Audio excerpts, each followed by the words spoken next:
This story is titled, At My Father's Funeral. My brother demanded all the inheritance because he's the biological son, and I'm just my mom's child from a previous marriage. I said zero.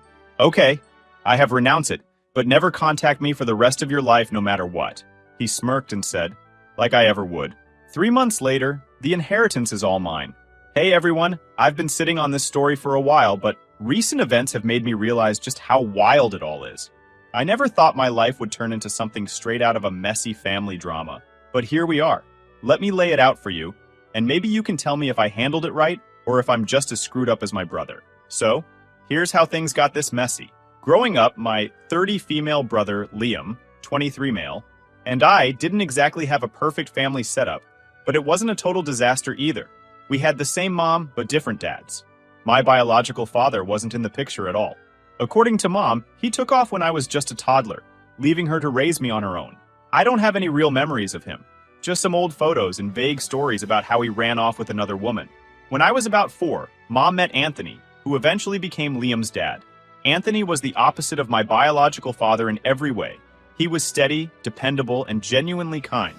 He treated me like his own from the start, which wasn't something he had to do, but he did it anyway.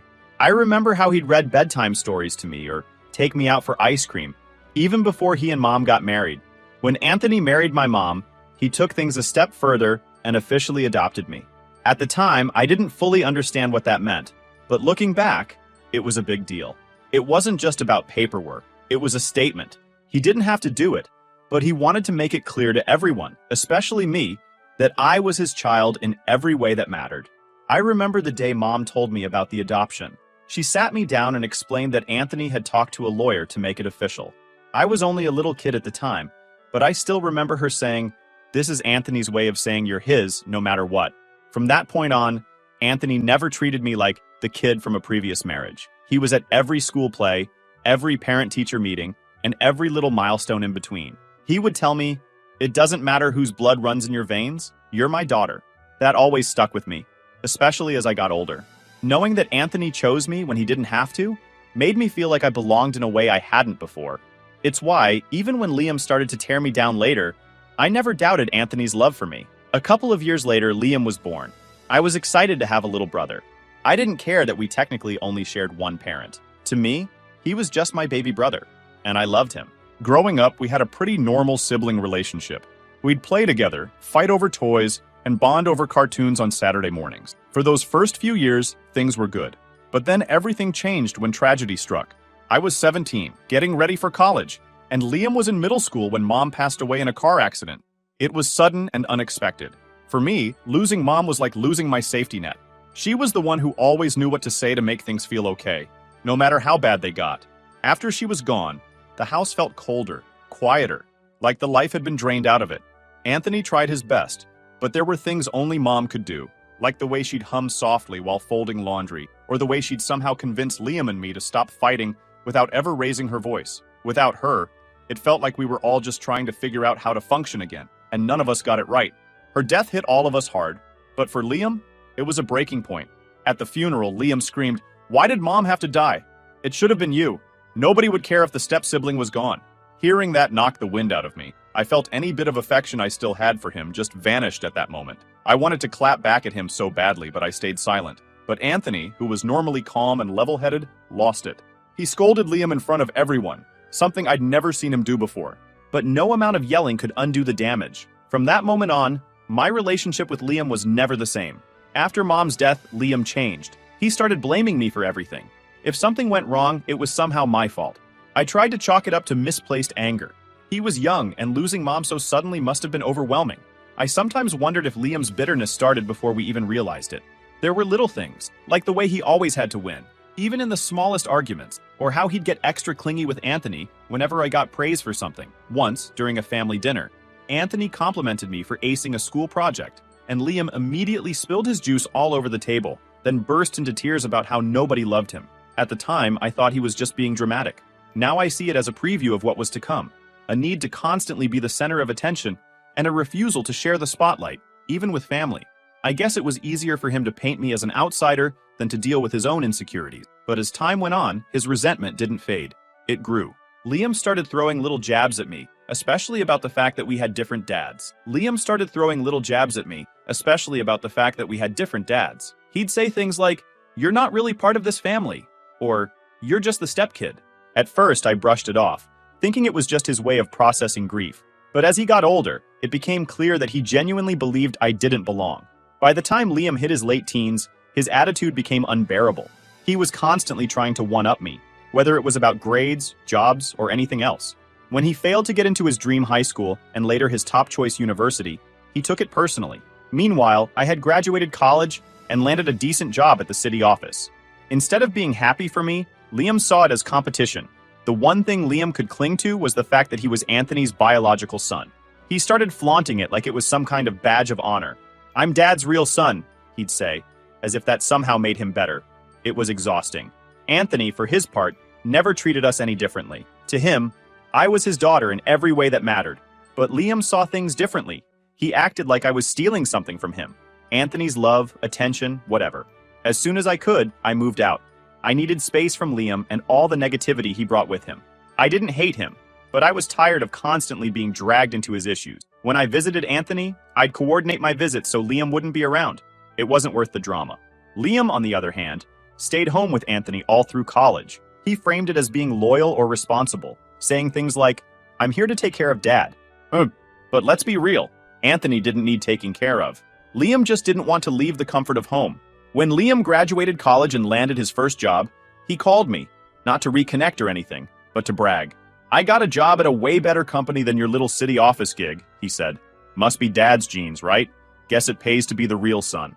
I just rolled my eyes. Liam had always been competitive, but now he was straight up obnoxious. I decided then and there to keep my distance even more. Life's too short to deal with that kind of negativity. But then Anthony passed away suddenly. Losing him was like losing my anchor. I'd always taken his steady presence for granted. But now, without him, I felt unmoored. But I had no clue that his death was going to kick off a whole mess that would take my already rocky relationship with Liam to a new low. Anthony's funeral was supposed to be a time to mourn and say goodbye, but of course Liam had to make it about himself. From the moment he walked in, late as always, I knew this wasn't going to go smoothly. He didn't even bother apologizing or acknowledging the people who had been waiting for him to arrive. Instead, he strolled in like he owned the place. Anthony's passing had hit me hard. He wasn't just my stepdad. He was my dad in every way that mattered. I handled most of the arrangements myself because Liam either couldn't be bothered or thought it wasn't his responsibility. He showed up on the day of the funeral like a guest instead of family. As the service ended and people started to leave, Liam finally decided to make his big move. While I was thanking some of the attendees for coming, Liam grabbed my arm and said, "We need to talk about Dad's inheritance. Not even a 'how are you holding up' or a moment of reflection about Anthony's life. Straight to the money." I pulled Liam aside, away from the last few guests lingering around, not because I cared about sparing him embarrassment, but because I didn't want a full-blown scene at Anthony's funeral. "What now?" I asked, already annoyed and bracing for whatever garbage he was about to spew. He leaned against the wall with that smug grin he always wore when he thought he was outsmarting everyone. "It's simple," he said, like he was explaining math to a toddler. "I'm Dad's real kid, so obviously, everything he left should go to me." I blinked, half wondering if he was serious. This was low, even for Liam. "You're kidding, right?" I asked. "Nope," he shot back, crossing his arms. "You're not even his real kid. It'd be ridiculous for you to get anything. You're just a step-sibling. It would seem greedy of a stepson to ask for money. You're not actual family." I didn't let him see how much that stung. Anthony had been my dad since I was little, legally adopting me and treating me like his own flesh and blood. There was never a moment where he made me feel like I wasn't his daughter. But none of that mattered to Liam. To him, biology was the only thing that counted. "You're serious?" I asked, trying to figure out how he'd twisted this logic in his head. "Of course I'm serious," he said with a sneer. Dad would have wanted his real son to inherit, not some outsider. That word, outsider, hit harder than I wanted to admit. Liam had always found ways to remind me that in his eyes, I wasn't really part of the family. I knew if I refused, he won't back up and I'd start a conflict I don't want to be in, and I wasn't about to waste my time fighting with him. Anthony's death was already tearing me up inside, and I wasn't about to let Liam drag me down further. "All right," I said, keeping my voice calm even though I was boiling inside. "You can have it all, every last bit of it. But here's the deal. You never contact me again. Ever. Not for money, not for help, not for anything. We're done." Liam's grin stretched wider. Like I'd ever want to contact you, he said, practically laughing. I stared at him for a second, feeling both anger and pity. He might have thought he won, but he had no idea how this was all going to blow up in his face. Good, I replied. Then we're agreed. I walked away, leaving him standing there. Part of me wanted to tell him the truth, that Anthony had legally adopted me, which meant I had every right to half of the inheritance. But I didn't.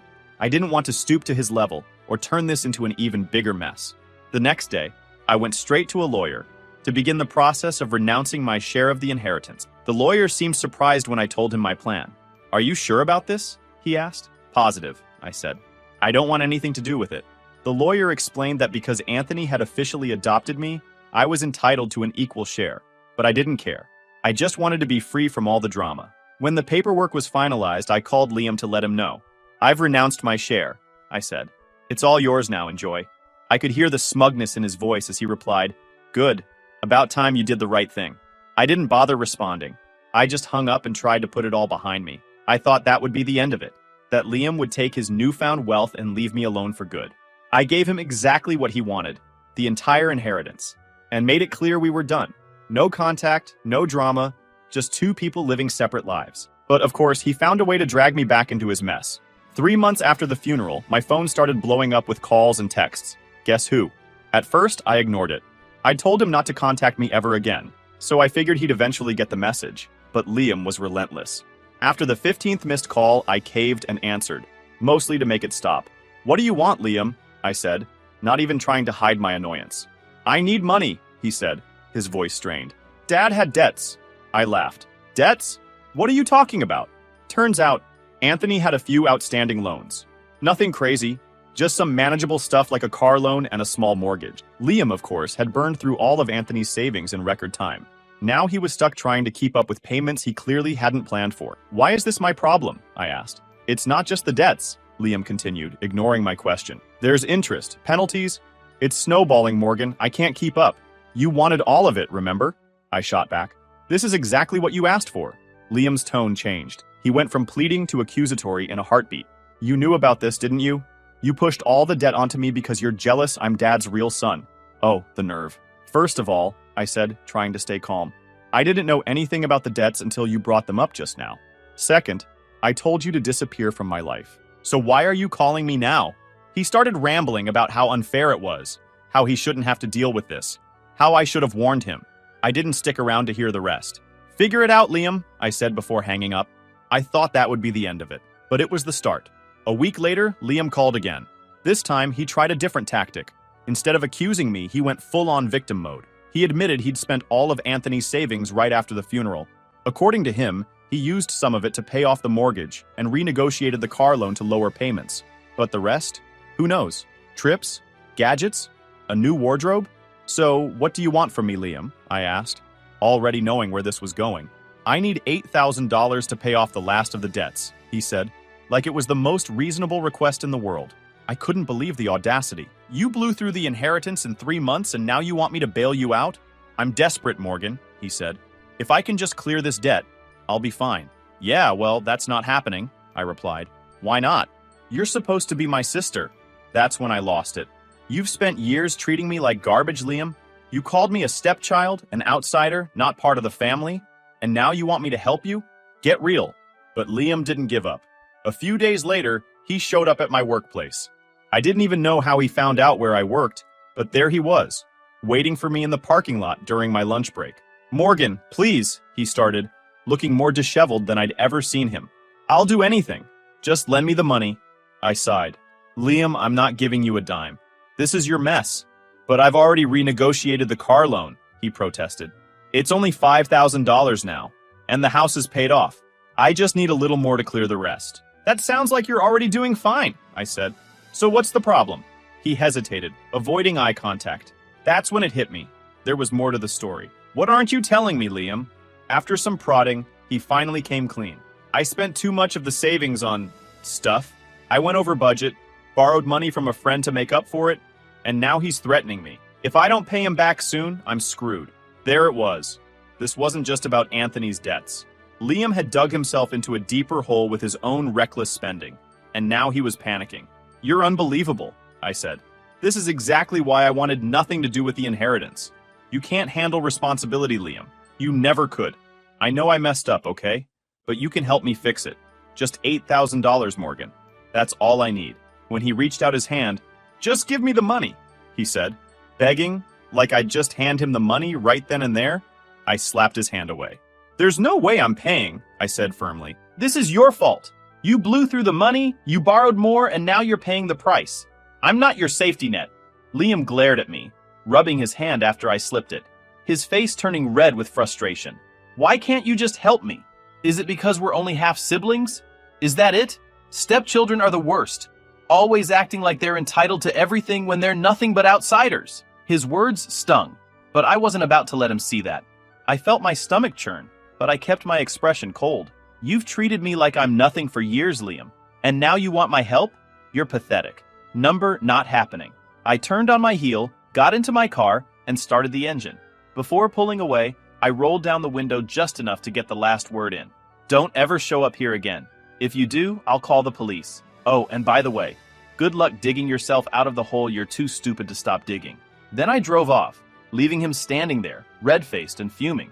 But as I glanced at him in the rearview mirror, something about the way he stood there, seething, sent a chill down my spine. I could feel it in my gut. Liam wasn't going to let this go. It felt like he was already plotting some way to get back at me. That's where I am now. I'm bracing for whatever ridiculous or vindictive move he tries to pull next. I'll keep you guys posted. Something tells me this is far from over. Update 1. Hey everyone, here's the update I promised. I wish I could say Liam took the hint and moved on, but of course that would have been too easy.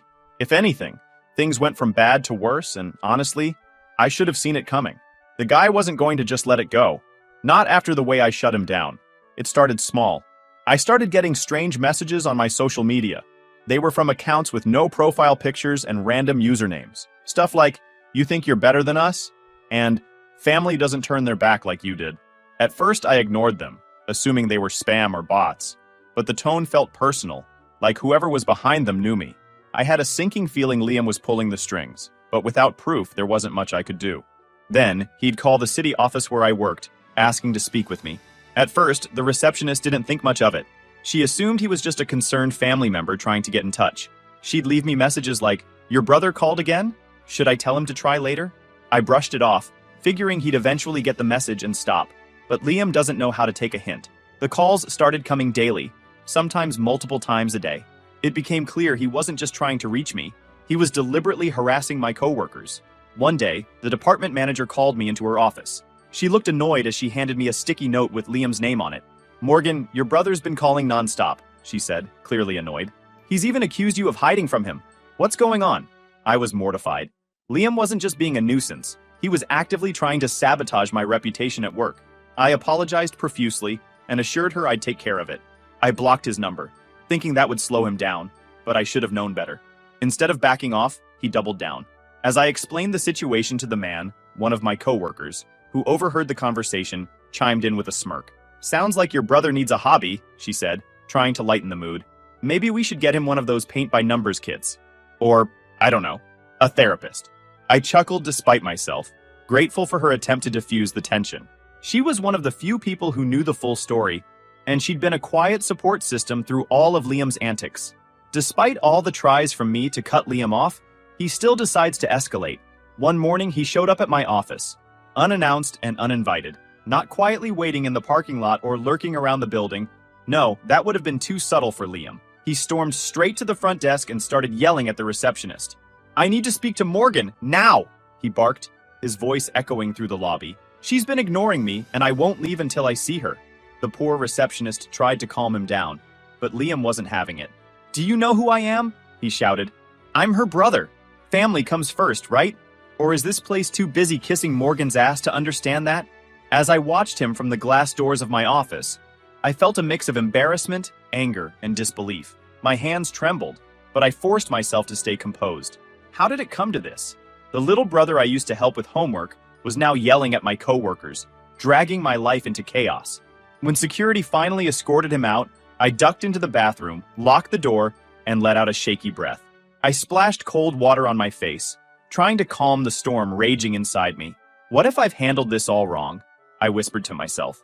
For a brief moment, doubt crept in. Maybe I should have done something differently. But then I remembered his smug, entitled face and reminded myself, this wasn't my mess to fix. She called me in a panic, and I could hear him yelling in the background. I didn't even bother walking to the front. I called security instead.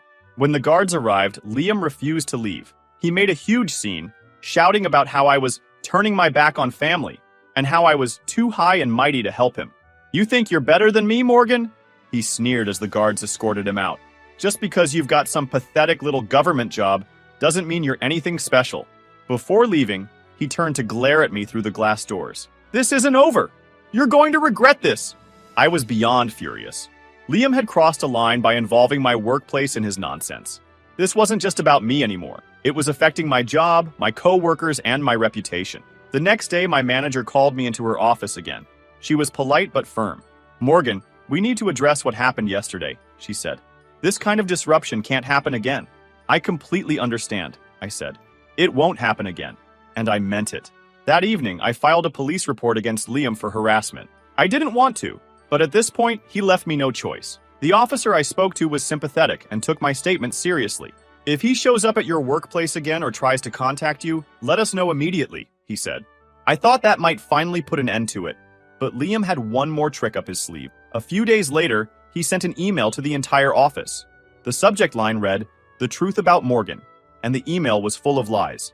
He accused me of stealing from the inheritance, abandoning my responsibilities as a sister, and even attached random screenshots of bank statements to make it look like I'd taken money that wasn't mine. My manager called me into her office again, this time with HR. She slid a printed copy of the email across the desk. Morgan, we need to talk about this, she said. I was shaking with anger as I read through the email. This is all lies, I said, my voice trembling. He's just trying to ruin my life because I won't give him money. HR assured me they believed me, but it was clear the situation had escalated too far. I forwarded the email to the police and followed up on my harassment report.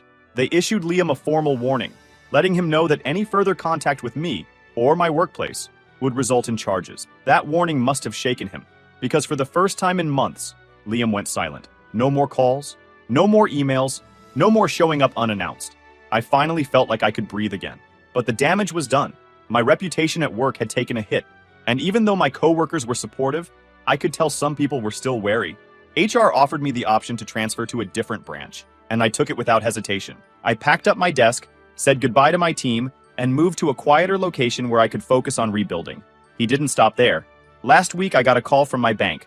We need to verify a recent account update request, the representative said. My stomach dropped. I hadn't made any requests. When I pressed for details, they told me someone had tried to change my contact information and security questions. The request had come from a phone number I didn't recognize, but the representative mentioned the person had claimed to be me. My mind went straight to Liam. It had to be him. No one else would even think to pull something like this. I reported the incident immediately, and the bank flagged my account for fraud. Liam might have thought he could control me through his antics, but in the end, I'm the one who walked away stronger. He's lost not just my help, but any shred of respect I might have had left for him. If things stall here, I'll post another update. But knowing Liam, this might just be the calm before the next storm. We'll see. Final update. Hey guys, I thought I'd give you all an update on how things have been since everything went down with my brother Lee. If you've been following my story, you know it's been a mess. After the whole inheritance drama, the harassment, and finally having to call the police on him, I've been trying to move on and rebuild my life. It's been quiet, which is exactly what I needed. It's been a few months now, and Liam has stayed out of my life, probably because the cops made it crystal clear that one more stunt would land him in serious trouble. Honestly, I never thought it would come to this. I'd always hoped we could at least be civil, even if we were never close. But after everything he pulled, I've realized holding on to that hope was just setting myself up for disappointment. Liam's latest actions left him in a bad spot, and I've heard bits and pieces about what's happened to him since. Apparently, after burning through the inheritance in record time and alienating everyone around him, things finally caught up to him. One of the people he borrowed money from, a so-called friend, ended up suing him. He barely managed to avoid court-ordered consequences by agreeing to a long-term repayment plan, but he's struggling to keep up. He's also still stuck with Anthony's car loan. From what I've heard, he's been falling behind on those payments too, and is constantly scrambling to make ends meet. A mutual acquaintance, someone I didn't even realize was still in touch with Liam, mentioned that he's now living in a cramped apartment, barely scraping by. Apparently, He's even reached out to extended family members, begging for help. Surprise, no one's biting. Turns out being rude and entitled doesn't inspire a lot of sympathy. As for me, life's been quiet, and I mean that in the best way possible. Transferring to a smaller branch office was the right move. It's a tight-knit team, the work is fulfilling, and the people here are great. Most importantly, they don't know anything about Liam or the chaos he caused, which is such a relief. I can just show up, do my job, and not have to deal with drama bleeding into my professional life. I think about Anthony a lot. Losing him still stings, and I don't think that'll ever fully go away. But I know he'd be proud of me for standing my ground and refusing to let Liam drag me down. Anthony always told me to value integrity and protect my peace, and that's exactly what I've done. The biggest thing I've realized through all of this, I don't miss Liam at all. Cutting him out of my life was the best decision I've ever made. There's a kind of freedom that comes with letting go of toxic relationships, even if they're with family. For so long, I felt like I had to keep trying for the sake of family, but now, I feel like a weight's been lifted. A friend recently asked me if I'd ever consider reconciling with him, and my answer was immediate. No. Liam had countless chances to treat me with respect, and he blew every single one. I'm not going to put myself in a position where he can hurt me again. Last I heard, Liam was still trying to track me down. He even called one of my old co-workers, fishing for information about where I'd gone after the transfer. Thankfully, my old office didn't give him anything, and they let me know what happened right away. I've taken extra precautions since: new phone number, updated privacy settings, the whole 9 yards. The old me might have felt sorry for Liam, but not anymore. He made his choices, and now he's living with the consequences. I don't owe him anything, and I'm done feeling guilty for prioritizing my own peace of mind. At the end of the day, life's too short to let someone else's chaos control yours. I've finally found peace, and I'm not letting anyone, especially Liam, take that away from me. Thanks for sticking with me through this wild ride. I hope this update gives you some closure because it's definitely given me mine.